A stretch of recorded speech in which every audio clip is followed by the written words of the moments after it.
Hello, hello, hello. Welcome once more. If you're live, like we always do, drop a comment, let us know you're here.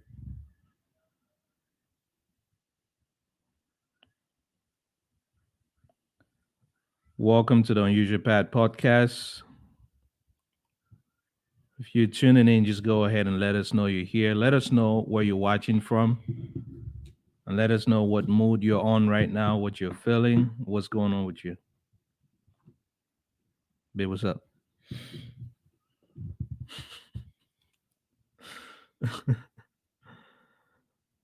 All right, let's see here. Let me go ahead and share this on my socials and see.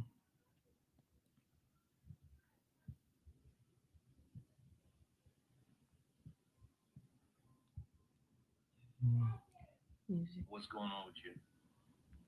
All right, one second. What's up?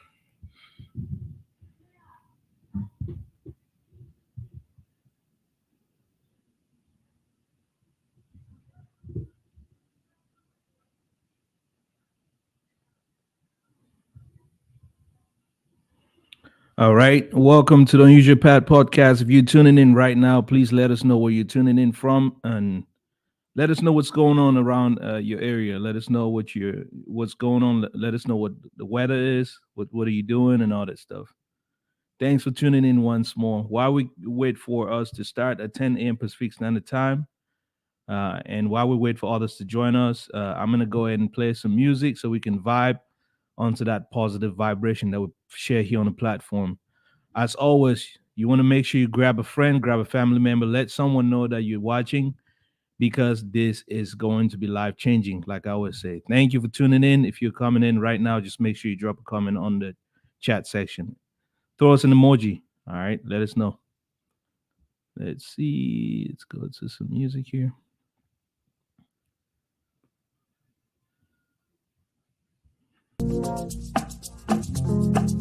trendybeats.com.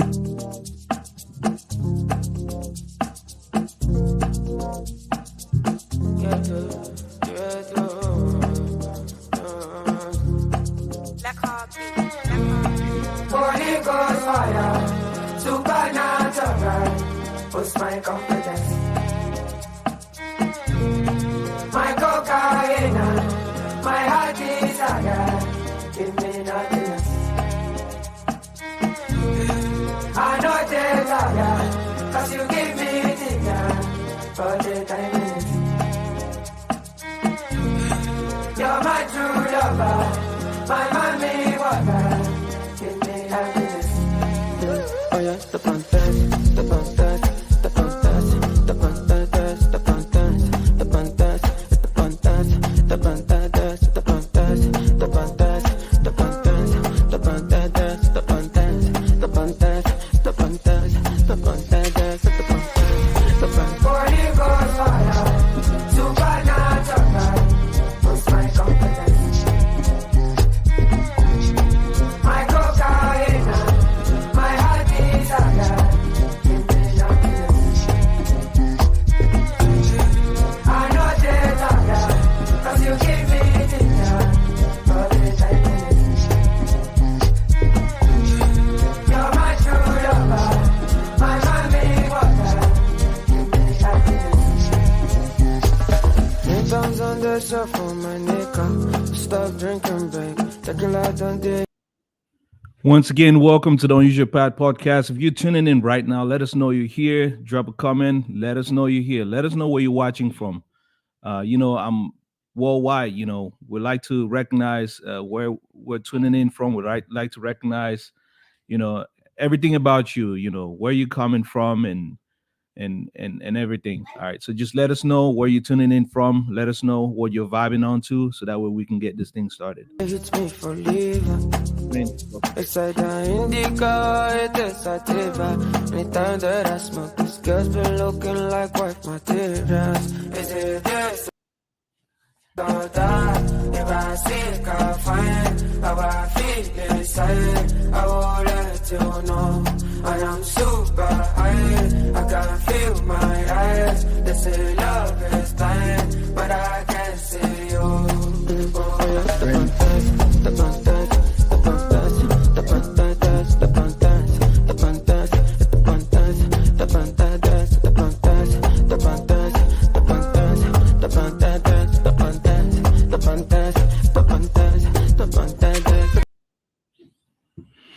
All right.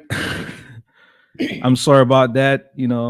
We're talking about family today, and everyone in the family wanted to be on the live podcast. So I apologize about that. I think the time right now is 10 a.m. Pacific Standard Time, and we're going to go and get this thing started. Babe, you excited?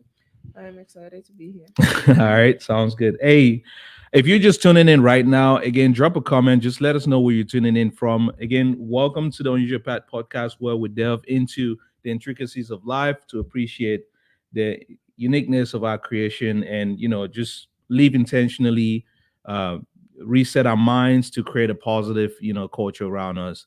On this platform, we're all about just, going back to the basics, like going back to what makes us unique and building on our own unique abilities and what we can do to make our surroundings a better place. So we have nothing here to offer. All we have to offer is just positive vibe and just make sure we have some positive energy going out there. Today we're diving into what it takes to build a healthy family, build that strong family bond and effective parenting, and raising our kids. I believe that the family is where it all starts and ends. And I do feel like, we cannot talk about the family without talking about parenting, especially in this day and age. As always, I am your host. You can call me Nde. Some people call me Andy. Some people call me Mazini, Che, whatever. I go by all of that. So my name is Nde, and joining me today is my beautiful wife, Mercy. Excuse me.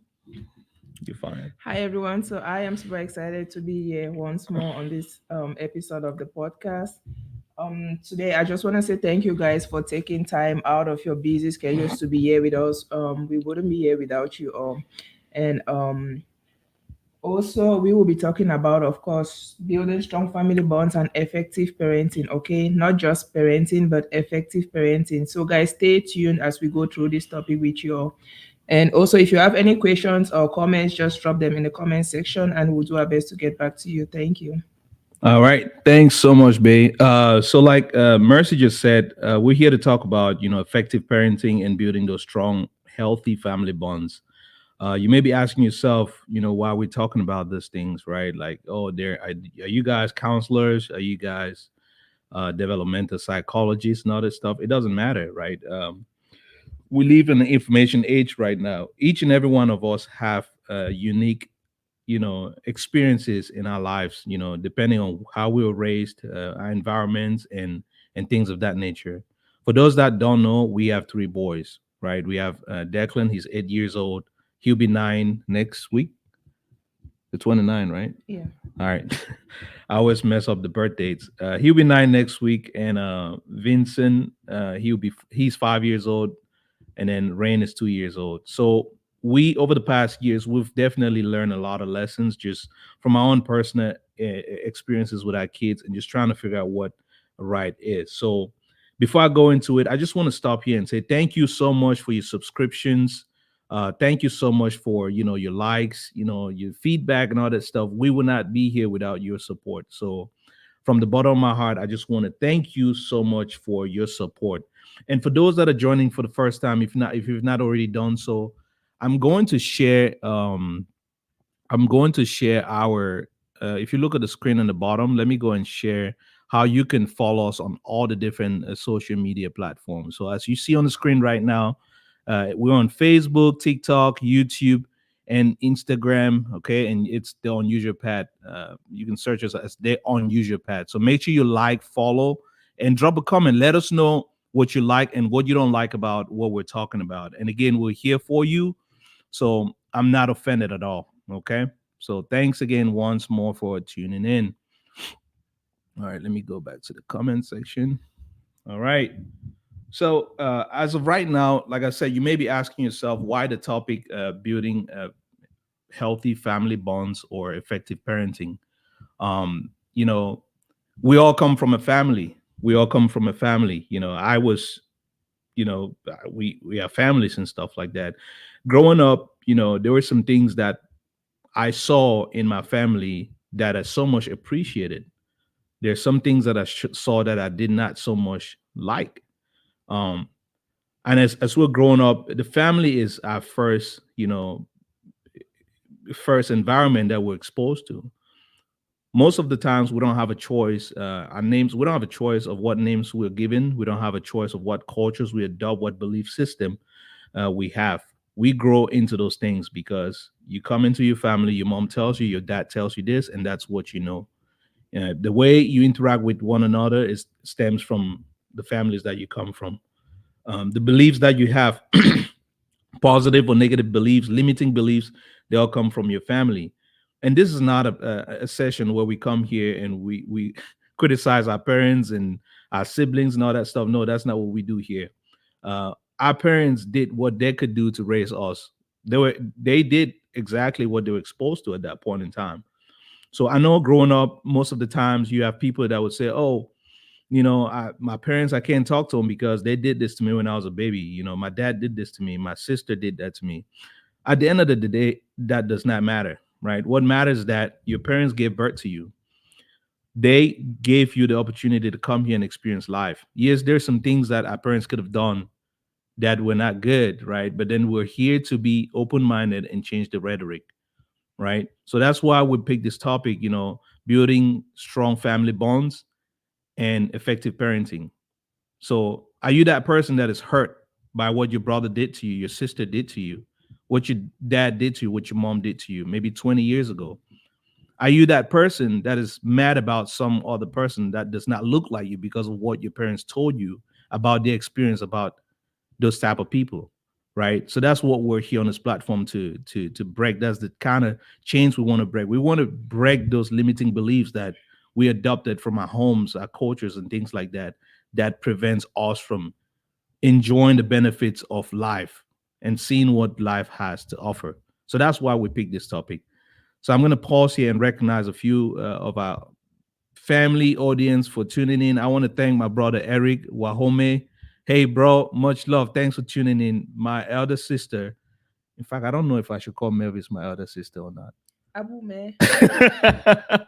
Mavis, thank you so much for tuning in. I'm happy you guys made it home safe. We also made it home safe yesterday. Thank you so much. I appreciate all the love and all you do for us. Thank you. All right. So, babe, you have anything to add on that? Not right now. Okay. All right. So, what I'm going to talk about here, we all know what a family is, right? So, a family is just a group of people related by blood, marriage or adoption. Over the years, the definition of family has evolved. You have sometimes people would say things like, we're not related. Family is loyalty. Family is not blood, family is loyalty. When we get hurt, we say all kinds of things. We try to avoid our families for that. We think we've moved on from family. Family is not something you move on from. You may avoid that in that problem or that challenge for the meantime, but family is something you always come back to. It's not a choice. We're in it. We don't have a choice of what family, who is our family members and things of that nature. So, over the years, definitely family has evolved. And I just want to talk a little bit about the different types of family. We all know about the nuclear family, which is mom, dad, and children, right? So that's more Western. That is something that the entire world is moving towards, the nuclear family. My family is just Mercy, myself, my three boys, and that's it. That's what a nuclear family is. Now, the extended family version of it or type of family is the one that has grandma, grandpa, uncle, auntie, they live together. It used to be a thing back in the days where we all lived together to provide some kind of workforce in the farm. That used to be what family was. Like I grew up experiencing that. I'm not sure about you all. I grew up, we all lived together with our cousins, our brothers. You didn't even know who was who in the house. Did you experience that coming up? Yep. Yes, sometimes you complain to your dad about somebody, maybe your cousin, and your dad tells you, go figure it out. That's your brother. We had no choice. We just grew up and saw these people in the house. But guess what? That was very, very good because when one thing affected one person, something affected one person, everybody came together to protect that person. We all came together to support one another, right? So, yes, there was some, negative side of those type of relationships, but what I saw in those type of relationships was just something good. It was good for, us. It provided support. social support and economic support. The nuclear family, hey, that's what we're doing now. At the end of the day, before we wrap up this episode, we're going to talk a lot about how to manage our relationships and families, so that way we don't have problems. Again, problems always be there. Let me take this comment from Mervis. She said, thanks for saying, bro. I always say you can deny people you don't choose. Family remains family regardless of how we relate or feel about them. You can't. I sometimes I'll get mad with a sibling or a mom and dad, and I'm like, okay, I'm done. I'm just gonna go away. But then you realize, you just can't. You have to go back to family. Family, you don't have a choice. So thank you so much, my sister Mervis. You have anything to add on that? Yes, like Melvi said, you definitely cannot deny people you didn't choose. God put you there for a reason. So no matter what, you are there for a reason. So you definitely can't deny them. Yes, yes, yes. All right. So now let's talk about the importance of a family. I know I've been talking a lot about the values of a family, how a family is important to us, but I just want to say something real quick. Our perception of the world stems from the family. You know, our names, basically our identity, our belief system, our beliefs, our culture comes from the family. This is very powerful. This is powerful because the way we relate to one another comes from how we see ourselves and what we've been told. So the family gives us the family will make us to be able to interact with those around us. So our perception, how you see me, is based on how you were raised and the things you were said about me. So that is what one thing that the family is very powerful about, right? Um, our self-esteem is based on the families that we come from. The family plays a very important role in shaping our confidence, our self-esteem, and our emotional intelligence. Because if you look at how the brain starts developing things from infancy, you realize that there's a lot of things that the child's exposed to when they come into this world that may positively or negatively impact how they relate to things or those around them in the future, as far as emotional intelligence. So we're going to touch a little bit about that in a couple of minutes. Economic support. You were born. The first person that gave you some kind of support, financial support, are your parents, maybe your brothers, maybe your sisters, maybe your uncle, your auntie. The family is there not just for that emotional support, but for that economic and financial support. So those are very important things. And your career, what you end up doing in life, who you become in the future, and the career paths that you chose to embark on depends on your family's structure.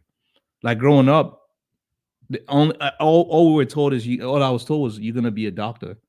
Now, even if that's good or bad, I don't know, right? But who we become as the jobs we do in the future comes from, the things that our parents told us or how the environment was in the family.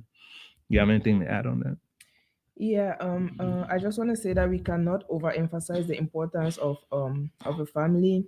A family is where life all begins, and that is where life ends. A family gives us that sense of belonging. Like this is what you're born into. This is what you know. So it gives you that sense of belonging, and a family is where we learn how to socialize before we go out there in the world. They always say this: the family is the first school. This is where we learn most of the basic things about life and much more. Also, the family, like he earlier said, gives us that emotional support we need to go about our daily lives, and we also learn our social identity from the family. So the family, we cannot overemphasize the importance of a family in our society. All right. Thank you so much, Bay. And now let's look at some of the dynamics of how family has evolved these days. I know we talked a little bit about back in the days we had extended families, and today we have mostly nuclear families. I just want to say something real quick. The reason why we started this podcast, The Unusual Path, is because we do understand that as human beings, we evolve as society, changes, and as things in society change, we're naturally built to grow and evolve and things of that nature. But there's one thing that is very, very important. We're still human beings, and there's some basic things that we need to adhere to for us to continue our lineage as human beings.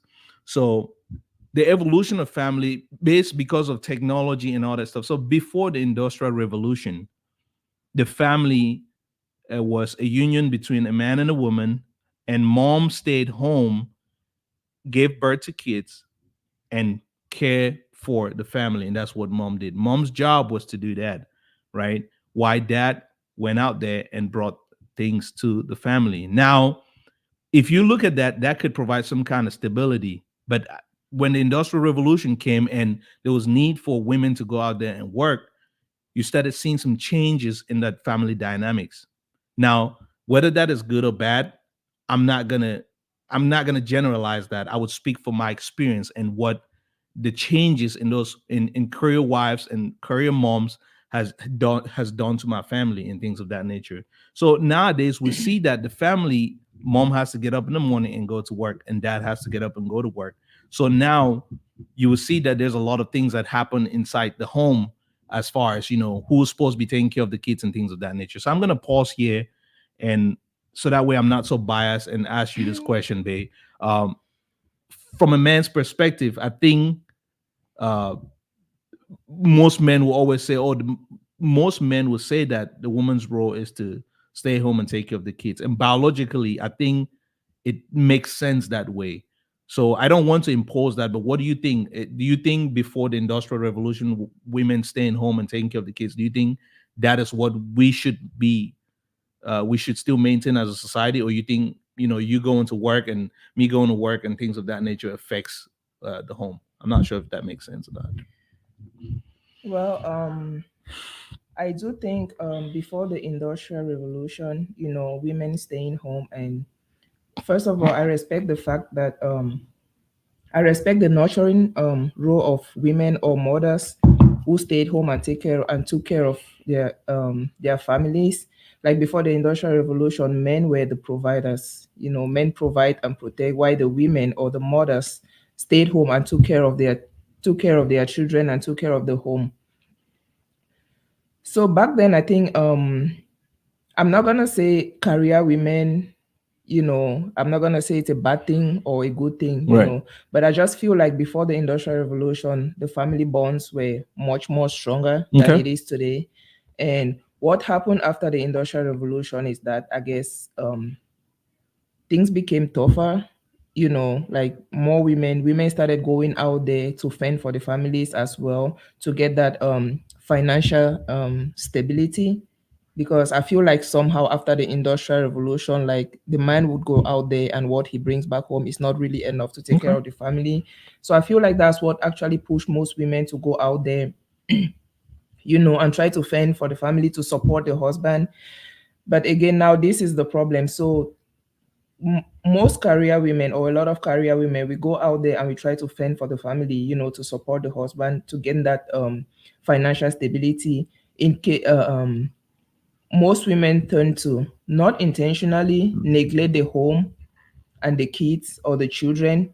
Like we take our kids to, daycare, we go to work, come back, pick them up, we come back. In the evening, we are already too tired to even spend time with those kids. And most of the time, we just tend to, put them on the TV or give them the tablets and phones. And I feel like that has really broken or shaken the family bond. And I feel like families nowadays are not as strong. Like they don't have that strong family bonds like Hmm. it used to Right. before the Industrial Revolution. Okay. Okay. So that makes, I think that kind of makes sense. What I hear you say is that with the women going out there and working just like the men, it creates a strain in that family bond, because the mom comes back, she's tired, but she still has to do the take care of the kids and all that stuff. So I think what happens is that um, we have to see that, again, this is a different topic. I know we talked a little bit about that this when we talked about marriage and all that stuff, Mhm. but I think it's important that we all identify the challenges that we both face and use that as an opportunity to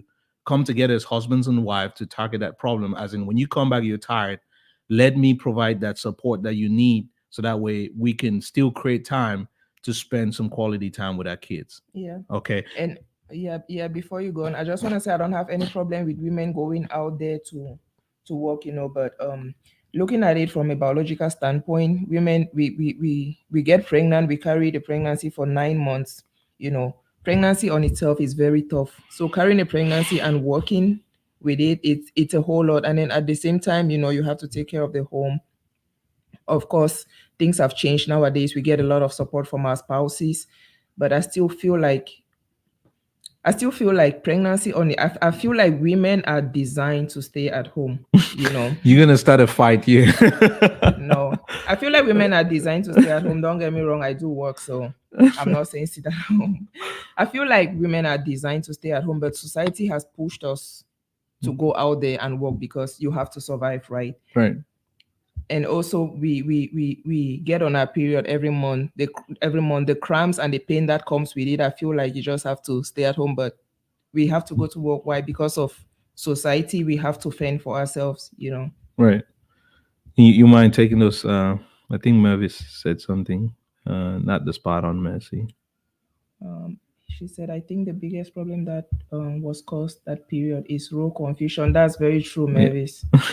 That is very true. All right, let's see. And Njia Borangong said, everything evolves and family dynamics should as well. Yes, family bonds were much stronger before the Industrial Revolution, like Mercy said, but the needs at that time is not the same as they are today. That's very true. That's very true. Every family nowadays should try to strike a balance between both parents hustling for bread and raising kids. Both are equally important. Hey, that's that- I was actually getting to that. I was actually going to say, so long as you can balance that work life with Right. family life, then you guys should have no problem. True. And it comes to both of you talking about it, and coming out with strategies to help you raise your kids and be present, not just raising kids, but be present in your kids' lives. Yes. Because there's a difference. There's a difference with just raising kids, thinking you're there, but you are not actually there. Yes. So this is why togetherness is very important between spouses. You sit and talk about ways to raise your kids, and actually be present in your kids' lives. That's powerful. What Njikam just said is very Yeah. powerful. And that's why we are bringing this conversation, because we do appreciate the things that the Industrial Revolution and the information age has brought to us. There's a lot of benefits. But what we've done is that we have stayed behind and we let those things, instead of using those things to our advantage, we let those things, cause a lot of challenges in our relationships. So that's why we're doing this thing here, because if we look at things right now, the economy is crazy. There's no way one just the father has to be the one going to work and having the woman stay home. There's no way in California, if both parents are not working, you cannot afford life out here in California. Unless you are all the way up there, and that's another thing. If you're like the top earners, Right. no one is going to pay you that amount of money, Right. and let you have your time. They're basically managing your time and everything. So that brings the Right. the point we're talking about, both parents working, trying to make ends meet. Right.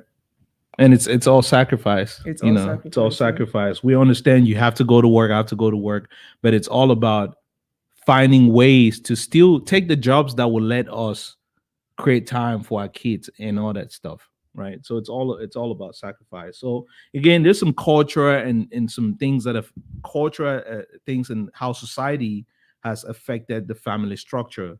There's widespread availability of drugs. Growing up, I don't think we ever had a drug problem. There was nothing like, parents are on drugs, kids are on drugs, and things of that nature. But nowadays, a pregnant woman is out there doing drugs, and dad is out there doing drugs, and it just affects the psychology of mom and dad and even the kids. Yep. So that's a big problem that we've started seeing in society. The decline in spirituality. I believe the family is something that was ordained by God, and there's a lot of scriptures in the Bible about the family structure and how it's supposed to be in the eyes of God. But nowadays, there's this increase in people not believing in God, and there's people don't have faith anymore. And the way the family institution is now, it's not so much. There's not a lot of spirituality in the home. I don't know if Very you have true. something to add on that. That's very true. So, given our busy lifestyles nowadays, most people tend to, push God at the back because I don't have time for this, or I'll do it at this time. And we fail to understand that that should be the basis, that should be the foundation of our families and everything. God comes first before anything. But because people are too busy, we feel like we don't have time for God, but we can always create time for anything. Just like you create time to go to work, you create time to do every other thing, you should be able to create time for spirituality as well. All right, appreciate that. Another big thing is social media. Social media is just it's doing a lot of things, and for some reason it feels like my platform is just to come here and batch about social media. But it's crazy because I use it all the time. So social media is good, right? But then one thing we have to be careful is the impact, how it impacts our relationship as far as spouses and how it affects our kids. So nowadays we have people that would rather pick that second job, right? Because hey, I need some extra cash, and let their kids stay on tablets and watch it all day. And we're not so mindful what kids are watching. That right there affects the family dynamics. You are living together with your spouse and the kids, and you think there's a relationship going on there, but you come to realize your kids don't even know you because whoever is raising that kid is little Johnny on Minecraft or on YouTube on their tablets. That's the dad. That's the one teaching them what they can do and things of that nature.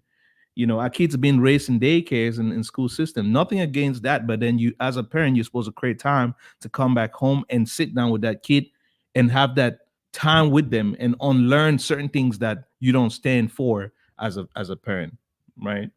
Um, hey, one thing that I wanted to talk about is social media has greatly affected our extended families. I'll say, for example, hey, it's no news that I like to post on Facebook. I like posting pictures about my family. I like posting going out there and having a good dinner and all this stuff. But sometimes you may have a family member that needs some help from you, but you're out there posting on social media, you're stressed out. But most people post out of stress. So you posting on social media is not saying I have all this money or whatever. It's just like, hey, I'm thankful to God that God has blessed me and I saw this day. By the way, I'm posting to inspire and promote some positivity and things of that nature. But what happens is that sometimes your family members see that and they're like, man, so you had money and I'm over there begging you for money. You can't even support me, not knowing you don't even have it. And you just being grateful to God for blessing you and things of that nature. So that does pull a strain in our relationships as far as our siblings, our cousins, and things of that nature. You have anything to add on that? Yeah, that's definitely true. I wouldn't say social media is bad and good just like everything else, but I feel like everything in excess is a problem.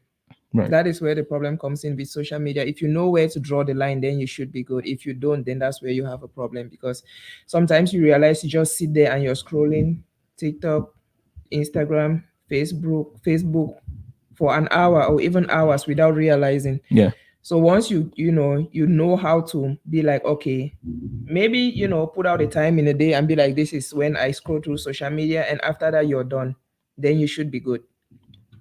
Oh yeah, that usually takes a lot of quality time away from like Hmm. kids. Sometimes we feel like we don't have enough time to spend with the kids, take them out for their extracurricular activities. But the amount of time we spend on Facebook and TikTok, if you put those little 5 minutes here and there together, it comes up to hours, and that's something. That's a time you could use to spend quality time with the family and things of that nature. Let me take this. Yeah.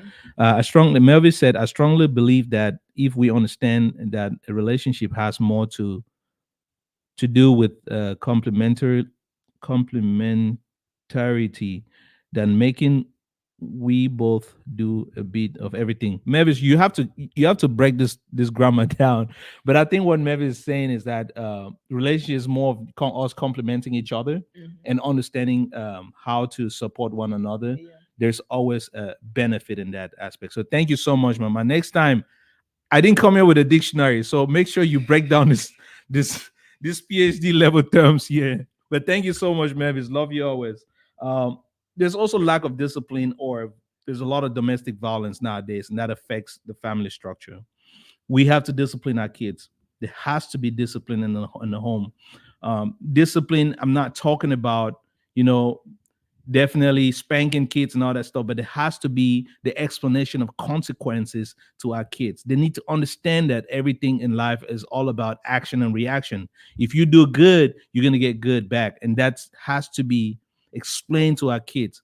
You know, there's a lot of domestic violence because the economy has put a lot of stress on us, and almost everyone is stressed out this day. So they come home and then they take that on their kids. So that right there affects the relationship in our homes and things of that nature. I also wrote down here lack of values and identity. Nowadays, we talk a lot about everything is about for me. You know, I think we talked about this when we had the episode on marriage about self gratification, self satisfaction. To make a healthy relationship, it takes two people coming together to sacrifice certain things to enjoy the benefits of that relationship. But if you're coming into any relationship with, okay, has to just be me, there's not that sacrifice, and henceforth we don't spend time to really bond and things of that nature. Yeah, let me take this. So, Okay. G says social media addiction is arguably the worst addiction nowadays. That is 100% true. It is the worst addiction. Oh yeah, that's true. And That's also, why I'm not on TikTok. my brother, you have to get on TikTok. I've been waiting for you to come on TikTok. I'm not gonna lie, right? So now it took me a while to get on TikTok. I only got on TikTok because of this platform. Um, one thing that I've come to realize is that there's value in all these platforms, but then you have to learn that you're going there. You have to learn what you're going there for. Like there's a lot of great content on TikTok that I go to that I like personal growth, leadership, and all those things. So I go to TikTok to learn a lot about those things. Most of the mentors that I have on social media. So I do rely on those types of platform to grow as a person. But one thing that we would struggle with is that constant, I realized that I've been spending more than maybe an hour on Facebook every day. Now you have to scale back down, and you have to be intentional about how you manage your time. Also, the uprise in divorce, has resulted to families having, just one parent raising the kids, and not to pick sides about men and women, but I do feel like there's a lot of statistics that are online that will tell you a lot about kids that come from a fatherless home. There's a lot of material out there's educational material about kids that are raised by a dad turn out coming out better, having less emotional problems, behavioral problems, succeed more than kids that are raised by just a mom. And I say that because the woman is wired emotionally. And sometimes the way mothers show love to their kids is completely different from how a dad shows love to their kid. Like moms come show love from an emotional standpoint or correct kids from an emotional standpoint, but dad corrects their kids from a rational standpoint and explaining things. Sometimes when you correct a kid from that emotional standpoint, you kind of break them down instead. And showing a kid I love you all the time does not teach them how to be resilient and how to step back and understand things from a rational standpoint. So I did collect some data, and I'd like to read this data here just so we have an understanding of how divorce or fatherless homes can impact our kids. Says 63% of youth suicides basically are from homes without fathers. 90% of all homeless children, 85% of children with behavior disorder, 80% of rapists, 71% of all high school dropouts, right? So fatherless children are twice as likely to drop out of school. 75% of all adolescent patients in chemical abuse centers, 85% of all youths in prison. So that right there is a lot of data that come to tell us that we need fathers in homes, right? You have anything to add on that? I feel like why do I feel like you keep emphasizing on fathers, fathers, fathers? That's why you're here. That's why you're here, so we can balance the equation. Let's say, for I feel instance, like both parents are equally important in right. raising a child. So yeah. That's true. That's true. I feel that is true. one thing that I've been, maybe because I'm a man, I research a lot about kids that are were raised in the fatherless homes. And if you look at it from like, I'm not gonna put you on the spot, but let me try to say this real quick. When Declan does something to you, right? When the boys do something to you, there's that tendency of you correcting them from an emotional standpoint, or sometimes I feel like women always show love to their kids, no matter they're blinded by their emotions, and they feel like if they correct their kids, if they're firm on their kids, that's not showing them love. No, I wouldn't say we always correct the kids from an emotional standpoint. Okay. That is not always the case. Okay. All right. You know what? Let's save that for another day. Let me see. I couldn't agree less, bro. It's a big problem. Love is not an emotion, it's right action. There you go. That's very powerful. So for us to continue, there are actually two psychologists that I like to reference their material when it comes to, families and just developmental psychology. I'm a big fan of raising, kids better than how I was raised, and I'm a big fan of that family structure being there. So there's this psychology that I read a lot about. His material is he's actually Dr. Mary Bowen. We talked a little bit about one of his theories in I think the episode that I talked about our relationship with God, and we had the psychologist on board, Dr. Durin. She talked about this psychologist, but Dr. Murray's Bowen's family theory, it stems from that the aspect of the family being an emotional system. So Dr. Bowen does understand that the family, his theories as uh, talk a lot about the family being an emotional system, and that makes a lot of sense because in a family, if something affects me, it will affect my brother. It will affect my sister. It will affect my mom. So the family is just that emotional structure. So most of he has eight concepts that he talks about. We're not going to go over all his eight concepts. We're just going to talk about a few of them. So I'm going to pause here and I'll read a few things here that I wrote down.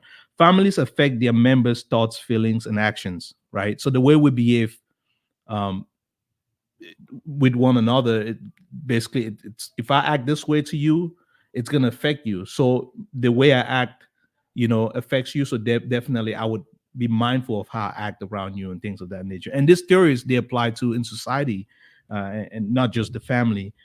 Families solicit each other's attention, approval, and support. So in families, you would like to do something and then have your brother tell you, "Hey, man, that was good. That was good. I like that you did that," and things of that nature.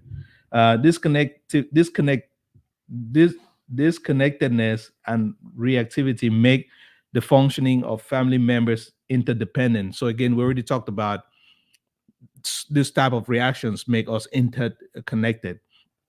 A change in one family member's behavior affects the entire family. Again, these things I'm going to keep going down.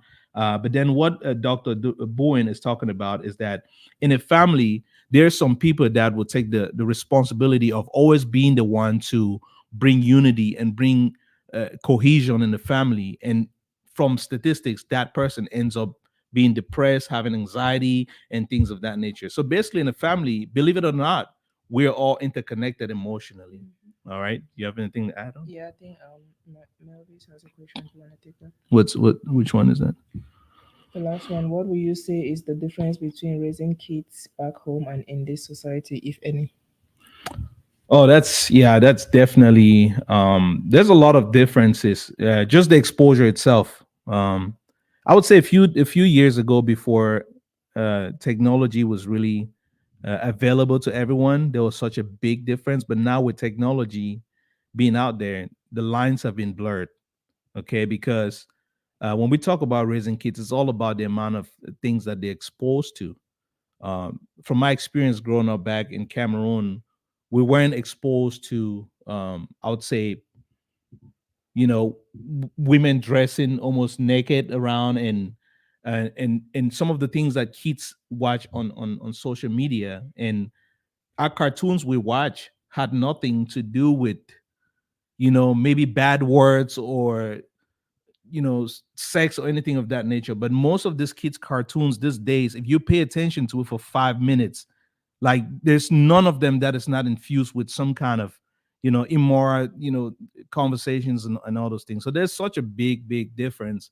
Uh, I would say a few years ago, raising kids back home than here. But nowadays, I think kids back home, they also have tablets and they have everything that we have. So the lines are almost like blurry right now. So I don't think that answered your question. If I didn't, just follow up with another one. But thanks so much, Melvis. Yeah. Yeah, nowadays I feel like there's a very thin line between how kids are raised back home and how kids are raised here Yes. Yeah, I think so too. because of social media, so everything is out there. Right. Um, Another thing that Dr. Uh, Bowen talks about is his concept of a triangle. In a family, you come to realize that let's say you and I were siblings. If I had a problem with you and we cannot resolve that problem, I'm gonna go to the other sibling to Yeah. explain that problem to. Now, what happens is that because of love that we all share, that sibling may agree with everything that I say. And then when they go to the other sibling to talk about it, and this is just, it happens to every relationship, friends and all that stuff, they may say something that both of them agree more than what we agreed on.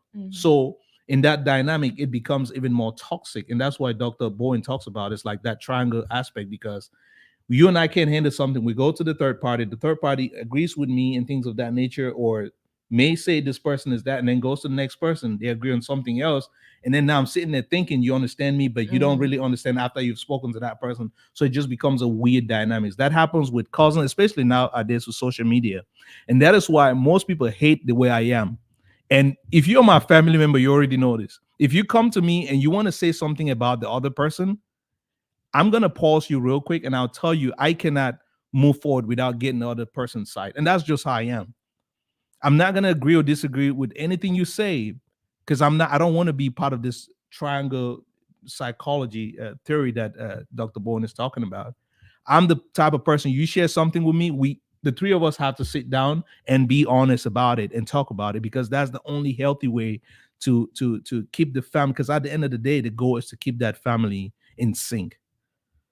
Do you have anything to add on that? No, we good. All right. So another thing that Dr.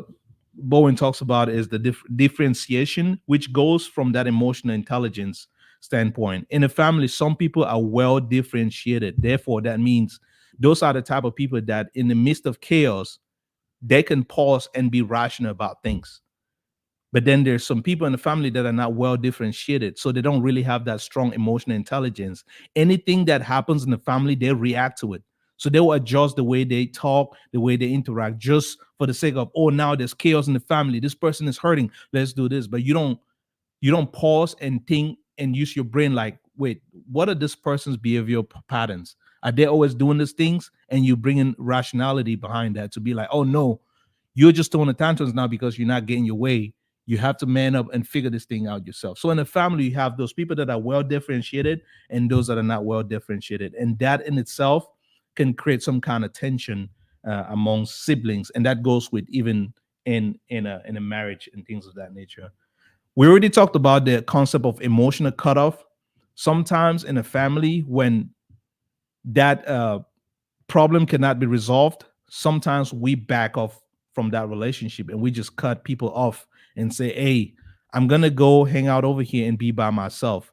But guess what? That is just a temporary fix. Like we said before, you didn't have a choice coming to a family. That family is there. You were created and sent in that family for a purpose. And if you're a God fearing, you understand your purpose wherever you are. So at the end of the day, I have been guilty. There are times where I'm angry and I'm like, okay, I'm gonna step off, back up from my family because I can't handle it no more.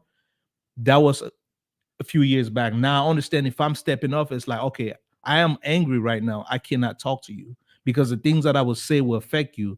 Let me step back. When I gain my thoughts, when I become rational, we're going to talk about it. And again, this is not saying you can't set boundaries. You have to set boundaries. You have to explain certain things to the people around you for them to understand. Of course, boundaries Right. are very important in everything we do. Yes. So that is very important. So one thing that I want to talk about is the multi-generational transmission process. So let's say, for instance, your parents or your great grandparents were angry with someone in the family, or some people in society, and because they cannot resolve that problem, they take it upon themselves to transfer that problem consciously or unconsciously by their behaviors, because they could consciously sit down and teach your parents that this is what you should believe, this is what you should stay, who you should stay away from, or because of that interaction, they could be emotional and they start acting a certain way. Now your parents growing up in that environment will see that and they will think that's a norm, and then they transfer that to you, in which you could keep on transferring that. A good example of that, again, this is very sensitive, and I apologize if I don't say it right, is the impact of slavery on Africa or on blacks in America. Because our great great grandparents went through something like that, and it created some kind of I would say trauma to them, and they had no choice but to tell their kids to stay away from Caucasians and things of that nature, because in their mind during those days they thought every white person was just bad. So by so doing, blacks grow up, or the same thing, whites grow up, they think there was that animosity between blacks and whites, and there's still that today.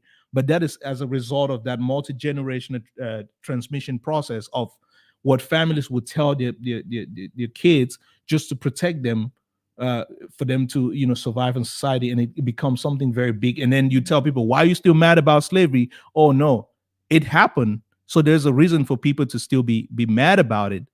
Now it depends. Now the way we move past that is how we sit down and have those uncomfortable conversations and move forward. Yeah, um, I think El Dicalo has a question. All right. Big bro, is emotional intelligence taught, or is it innate with children and later adults? Let me stop here, because I would say that emotional intelligence is something that uh, kids could inherit that from the way their parents react to around them.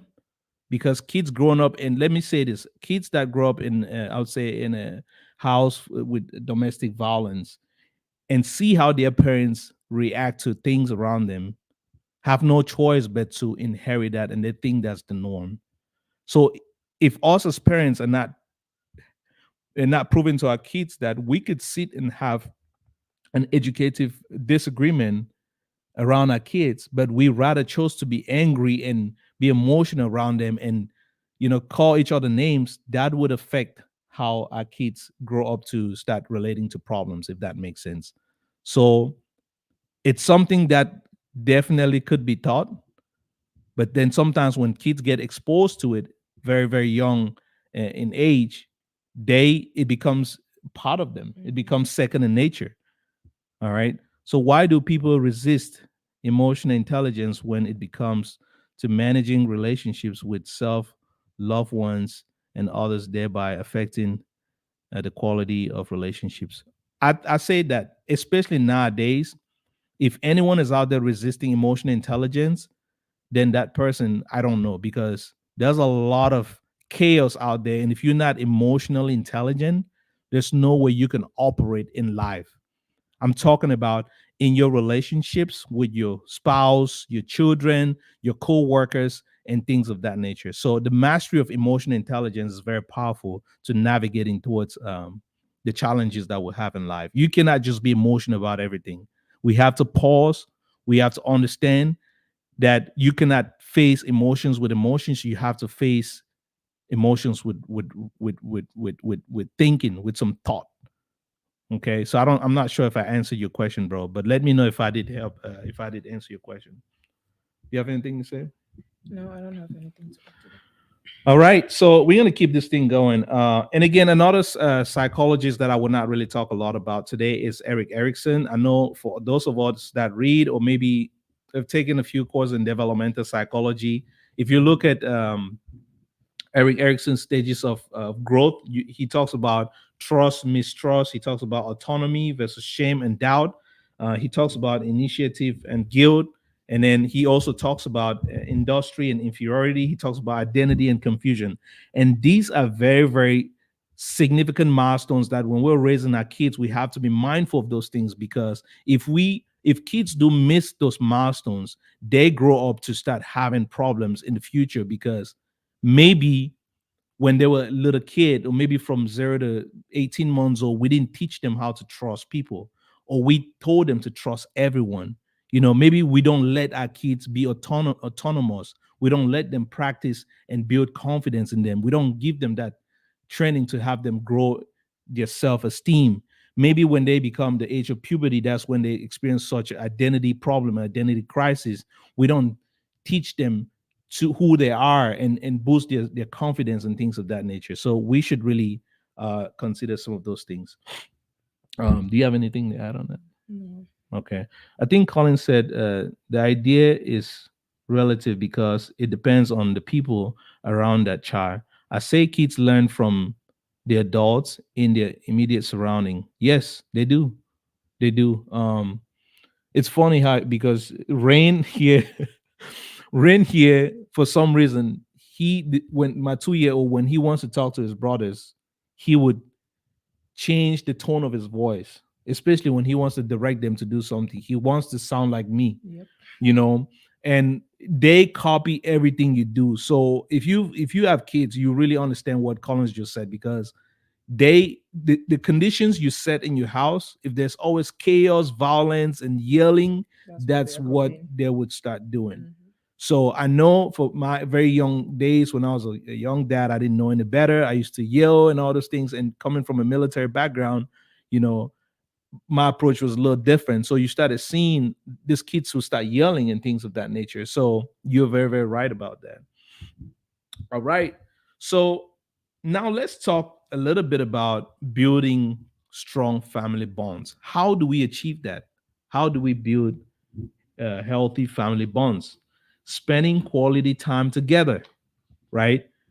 Like we talked about in the beginning, when we were growing up, we would spend hours and hours just playing with our brothers, sisters, siblings, because again, there was nothing else to do. And that's all we knew, right? You spend that quality time, and that's how you bonded with them. You bond in pain. That's how you form those healthy relationships. And that's how what we do in the military. We spend lots of time together, and we don't have any choice. We just love each other, even though it sucks, but we kind of just, we're right there with one another. Communicate openly and honestly. Open communication is key. Create an environment where everyone feels safe to express their thoughts and feelings. Regular family meetings can be a great way to ensure everyone's voice is heard. Now, pause here for a second. Communicating openly, that's something that is, I know most of us Africans, we are very, man, we claim that we like honesty and we like open communication. But if you are young in a family, be careful how you openly communicate. Yep. I'll say this again. If you are young in a family, you can be, because there's always this thing, if you are very bold and you communicate openly and you articulate, you state your points amongst your elders It comes across as as disrespect. disrespect. I don't care how sweet you sound. So what I've been working on here is I'm a very blunt person. I'm very affirmative and I'm very direct. So when, say, I call out, maybe I when say in a family forum, if I'm being honest and I'm being open about certain things, it never goes well. So I don't know what we can do. Maybe that's a different topic on its own, but that is a big problem. Open communication. Be careful. What I'm trying to say here is be aware of your audience. Know who you're practicing open communication to. Because in certain cultures, if you're that young person in the room, you better be quiet. And if you have anything to say, what I'm learning now is pull maybe one of the elders to the side and let them know what I'm trying to say. Because no matter how you say it, hey, try it and you come back and talk to me. But again, in a more, I would say, civilized society or more Western culture, open communication, I think I don't have a problem with that, because when I go to work, you know, if again something is wrong, if I don't agree with something, I state the point. So long as I'm not disrespectful and I'm tactful, I'm good to go.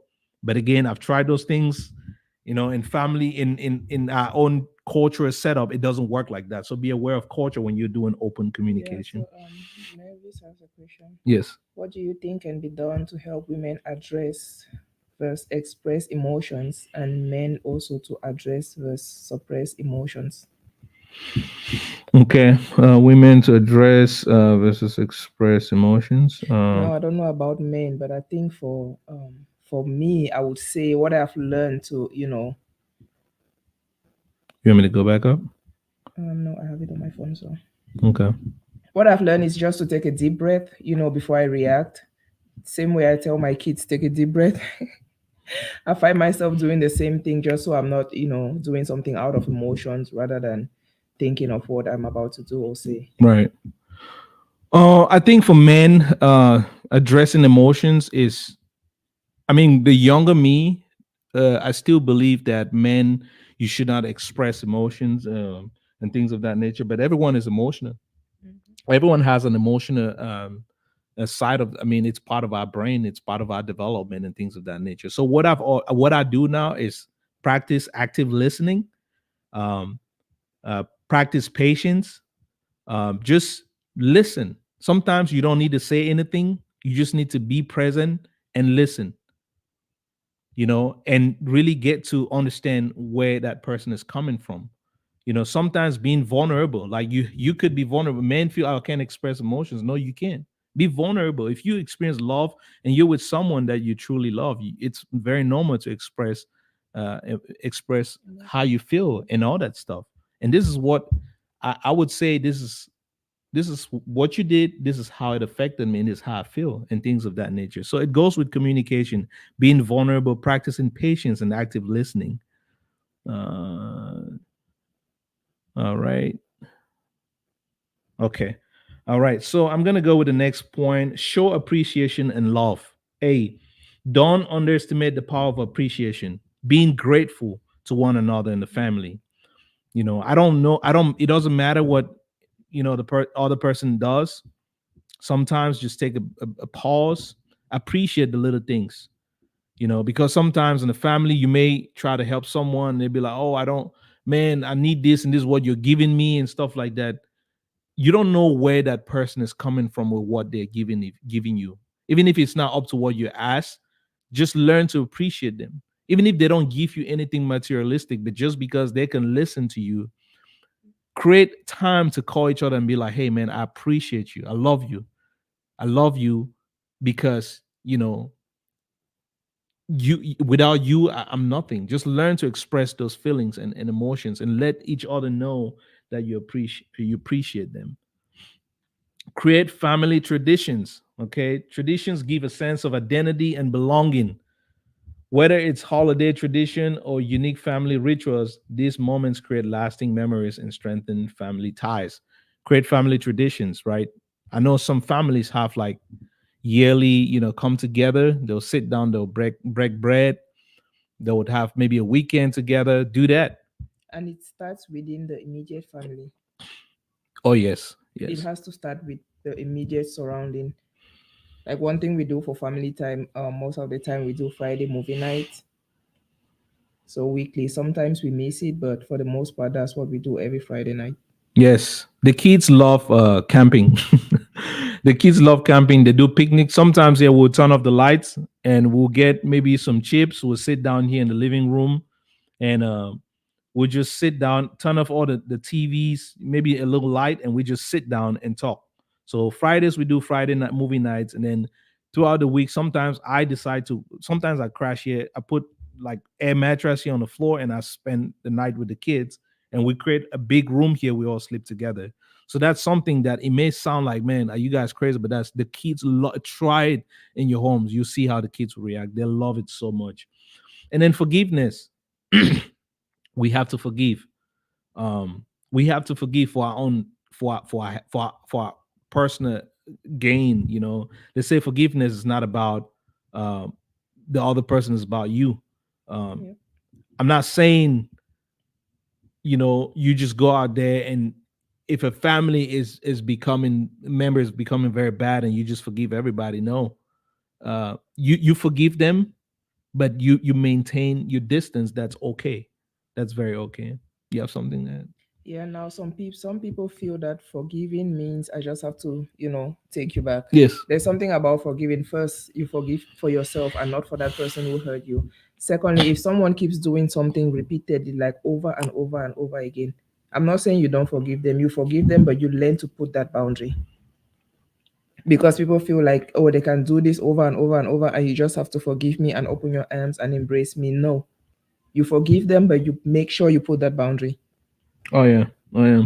I think I missed a few comments, but I'll start with the what Sir Ns said. He said family and kids in particular would test your your resolve. Very true. If you can't handle that, then you have no business being a leader. Trust me. Oh my goodness. Kids will teach you patience. Yep, that's right. And Yeah. and Gcam says it always helps to pause for a minute before reacting, especially when you are angry. If we are honest, we will agree that 80% of, if not more, of decisions we make when we are angry turns out uh, To not be to the not right be the ones. right That's ones. very true. Oh, that's perfect. I'm not gonna lie. I grew up being a very angry kid. I grew up with lots of trauma from childhood, and that's just something that we're gonna address in a different episode. Uh, and there was some things that I had to work on personally um, as I was growing up, being on that personal growth journey, that I had to relinquish some of those, uh, you know, anger or and all that stuff. So I do agree with you what you're saying, because I've definitely made lots of emotional decisions because I was angry, and that's why if you don't take anything from this episode today, just learning emotional intelligence. There's actually lots of books out there, and personal, uh, exercises you could do just to learn how to manage, have that emotional intelligence, guys. It helps a lot. I've made lots of dumb decisions on earth just because I they came from an emotional standpoint, and working on myself every day to get better. I'm not there yet, but working on myself every day, and like you said, having kids will teach you that aspect of yourself, to be patient, to make those sound rational decisions. So thank you so much. So again, effective parenting, I wrote down a few things here. I said lead by example. Kids observe you a lot. They see how you behave, they see how you talk, they watch your facial expressions, they watch how you inflect, they watch everything. You cannot tell them to do something and then you're doing something else. Yep, action speaks louder than words. Yes. No matter what you say, if you're not doing what you're saying, they're definitely doing what they see you doing and not what you're telling them to do. Yes, and it creates lots of confusion when you're trying to explain to them to do something else. Set clear boundaries and consistent rules. You have to set those boundaries. You have to, children need structure. Children need structure. You have to create time, and it takes lots of time and being intentional to being in their lives to do all that. Okay, so you have to establish clear rules and be consistent in enforcing them. If you set those rules and you're not consistent, you confuse those kids all the time. Their brains are still developing, so they need you to constantly remind them of those boundaries and those rules that you've set. This helps children understand expectations and consequences of their actions. Now, I'm not saying be that dad or mom that just goes out there and everything a kid does, there's consequences. You have to learn to escalate those consequences. So you have to have a mild, medium, and the extreme.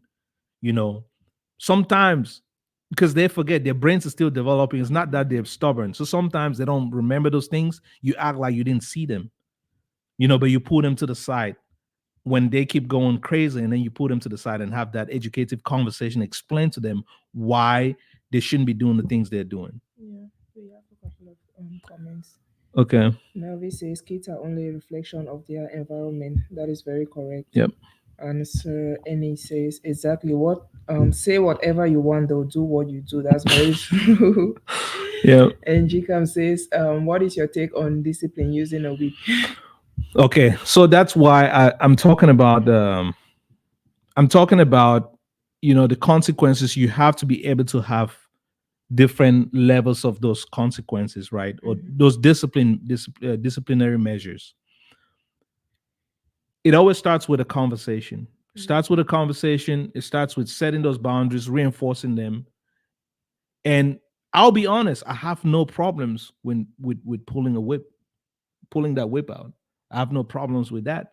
but that should be the most extreme. Mm. And when what I'm saying is, when you're correcting a kid by that, if that's what you do, when you do it, it shouldn't come from an emotional standpoint.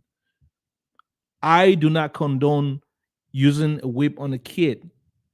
First, I say that should be the last resort. If you have to do it, you yourself should not be angry while doing it. It should not be from an emotion. It should not be you're frustrated and you're just pouring your emotions on the kid. Most of the times, the few times I've done something like that, it's like, okay, I've exhausted all the options and I pull you to the side. We're having a conversation. It starts with a dialogue, and then you get whatever you get at that point in time. But it should come from a point of love. It should not have any. You should have control over yourself while you do it. I'm not sure if that makes sense. So again, I don't support it. It's last resort. Um, I just don't think it's something that it should be the first option that you do. Most of the times, if you have a conversation, you explain consequences to them, and do that, and say all those things, those kids will somewhat, they would align. But again, be patient, understand that kids, their brains are still developing. They wouldn't get it the first time, they wouldn't even get it the second time. But practice, just be consistent with them, and spend time with them, and like, and I said, be, those actions have to follow whatever you're talking about. Yeah, and also you come to realize that as you have kids, you realize that every kid is different. So the whip might work on one kid, but on the other kid, they just dust it off and walk away. So you have to learn what works for the kid, what By the way, discipline works. shout out to Pami. If you don't know what Pami is, this is Pami right here. We're drinking palm wine this morning. Yes, you're right. We have three boys. They all have three different personalities. They look alike, but the disciplinary approach I use for all three of them is not the same. Declan, he's scared. You can't, like, if you say something, you say, I'll pull out that whip. He everything, but Vincent, you're wasting your time. He does not care. Vince is more, timeouts, take away his things, have him take a nap, and he will be the best, like, person out there. Yeah, and Melvi says the important question to ask before to answer before disciplining them is, where is this behavior coming from? That's true, because if you keep disciplining them without knowing where that problem is Yeah. coming from, then how long are you gonna keep disciplining them for the same thing?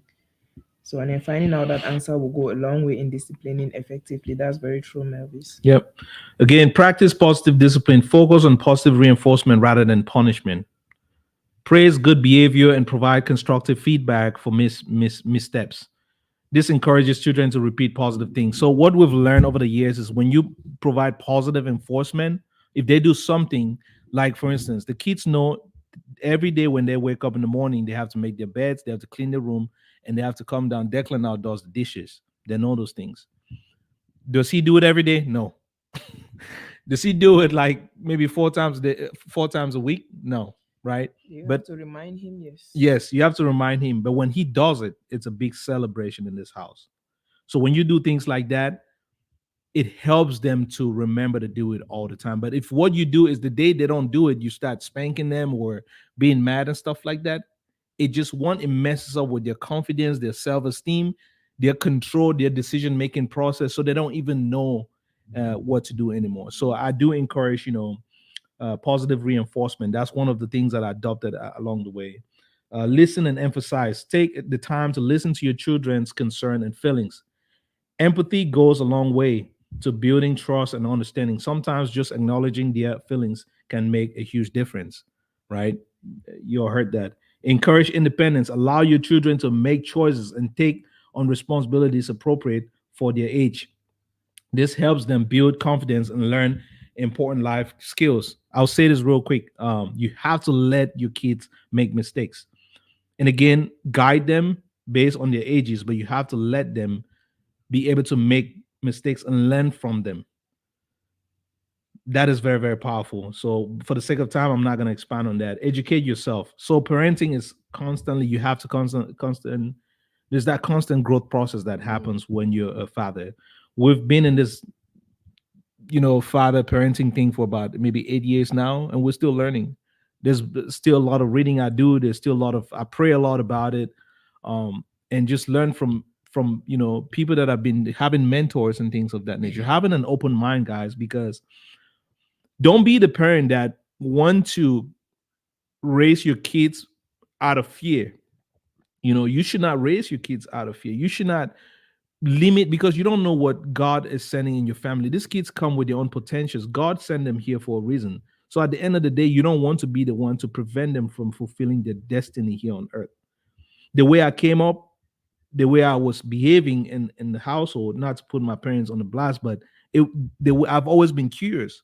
I've always been that stubborn kid, right? But at the end of the day, it's me. When your kids are curious, you have to find out what they're curious about to help guide them to that path. And if you don't understand it, find mentors to guide you to help them out, because of our own fears in life, we could limit what our kids become just by raising them out of fear.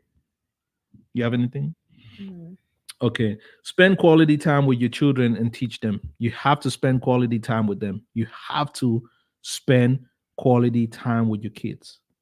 If you follow me on social media, you see me hiking with them, you see me working out with them, you see me play. Like, you have to spend quality time with your kids, and you have to train them, you have to teach them. Doing that goes a long way. Not only are you teaching them how to stay away from those tablets and all those things, but it's teaching them, you're making them resilient, you're making them understand life is very fun. Life is not just, bad things happening and all this stuff. you know Teaching them at a very early age. When we COVID would happen in Maryland, we're working out. I know we're working out in the basement every morning, and now the kids adopted this behavior where every morning they'll get up in the morning, they go grab their working their mats, put it on the floor, and then they get a water bottle and they start working out. So it became something that Vincent till today he still does. He gets his workouts every day and things of that nature. All right. So take those tablets away. We already talked about that. I'm not going to stress that a whole lot. Again, I go by a theory. We discipline them from 0 to 5 years. We train them from 6 to 11 years old. We mentor them from 12 to 17, and friendship starts at that 18 years old. Now, depending on how they grow, that friendship could start in their teens, right? Go back all the way to 13, 12, and all that stuff. Sometimes parents start worried about discipline at 18, 16. Bro, there's nothing you would do at that point in time that would change that kid's mind. That is a time where you have to learn how to bond with them, connect with them, and you've already done the disciplining when they're babies. When they're already in their teens, that's when you're trying to connect with them. That's when you're trying to, if you're a dad, take that guy out and go for a date with them. Go out, socialize with them, take them out for a movie night, teach them how to date and all that stuff. Like, have those conversations with them. If they're females, their moms get in, like, hey, talk to me about your boyfriend and things of that nature. You want to be their partners. But again, understand that there's that boundary between mom and friend. Like, be their friend, but I'm still mom. I'm not there yet, but I think I'm researching a lot about that, and I'm seeing there's actually value in that. Yeah, and this also goes chronologically. Like you discipline, the discipline has to come first. You train, you mentor, and then friendship comes last. Oh, friendship has to come last, because most of the times, we go ahead and, like, we think we can be their friends. Nah, you just can't. You cannot be their friends, because you're gonna regret that. You mind taking those questions? Gcam said, not that dating part. Yes, and that dating part go hard. Especially when it comes to that and their daughters. That's always the hardest thing to do. That's never gonna happen. So, but anyways, I think that is all we had for y'all today. Sorry we were all over the place. What's up? Avi says, I am loving the depth, structure, and linear progression of your discourse. So much wisdom in what you guys are sharing. Oh man, thank you so much, Kimi. What I'll say is this: I need you and GCAM to come on board next time, because there's a lot of you guys sit back there, but you guys pour out a lot of wisdom, and I definitely do appreciate it. I just want to use this moment to thank everyone that tuned in today, and shared your contributions. I want to thank Ene. I want to thank GCAM, my brother. I want to thank Evie, Sister Melvis, Captain Sakwe, everyone that's watching right now. And I just want to use this opportunity to thank you. Sorry we were not very, very effective. It's been a busy week, and we just came in last night, and we had to, because I decided to put this together last month. We said we're going to do it. else we would have canceled. Mercy's sitting here; she's not feeling fine. But we've been busy for the past week, and last night we said we're gonna do this episode. Uh, as always, just continue to drop your comments. Uh, Send us feedback. Let us know what you want to talk about. We have lots of stuff to share, but we need your support. We need you to share this stuff because at the end of the day, what I'm doing is growing up, there were things that I saw growing up as a kid. There's things that I'm still seeing now. And what I'm trying to do in life is to use the bad and the good. I'm using the bad things, the bad experiences I'm learning. I learn from them. There's things that you can learn from every experience in life, be it good or bad. I'm using those things to make it better for the generations to come. You know, I made it upon myself to decide, like, okay, if I grew up in this environment, I'm not gonna do the same thing for my kids. We all have that responsibility to do that, but sometimes we stay so much in the hurt where we don't grow from that. We don't see that. Hey, thank God that my parents went through this, and it made me realize this is not what I'm gonna do.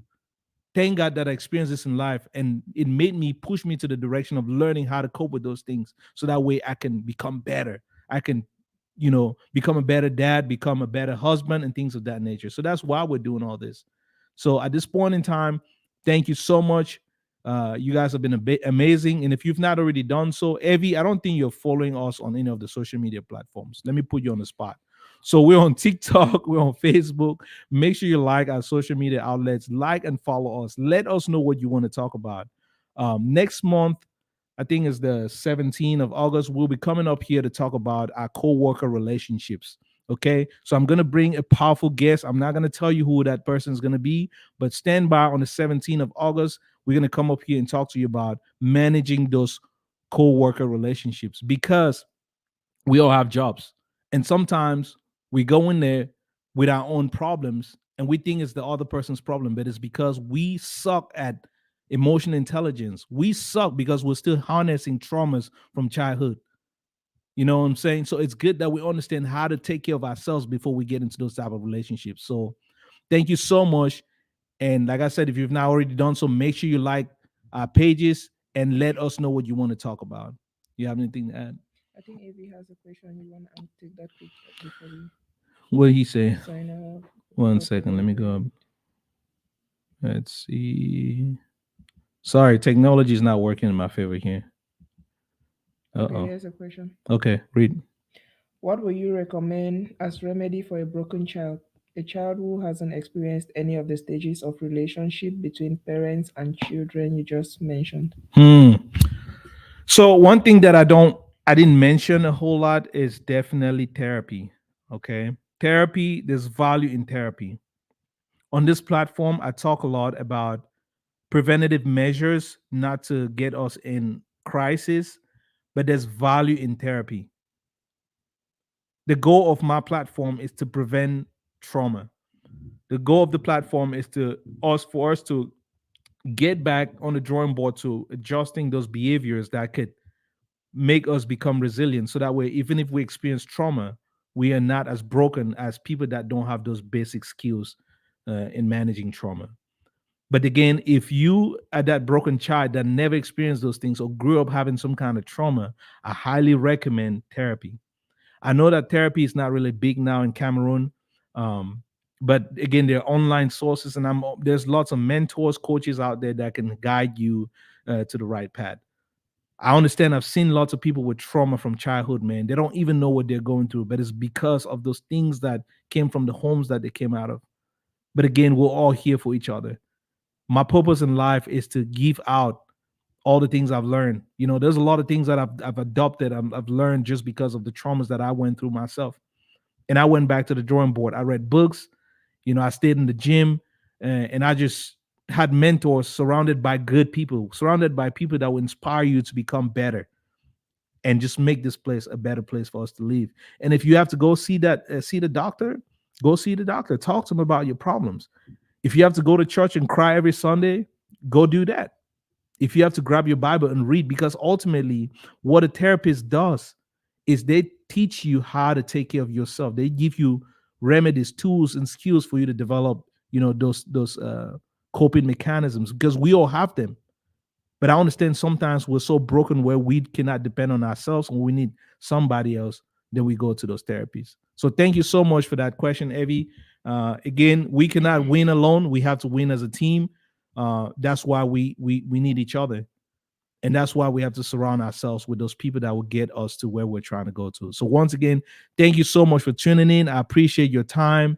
It takes a lot for you all to be here and listen to us. And hopefully this was good. If not, let us know what we can work on. Thank you so much. God bless you all. Have a good one. You have anything? Thank you guys so much for your time, and we'll see you next month. We'll see you next month. August and September will be very busy for me. Those that are in the military understand, but I will do my best to come up here and provide you all that episode on co-worker relationships. We have a powerful guest, so just make sure you don't miss that episode. If I have to start my things in the military way early during that time, I would make that episode a week earlier. So, but stay tuned. Continue to follow us on social media, TikTok, Facebook, and YouTube for more. Thank you, and God bless you. Bye-bye.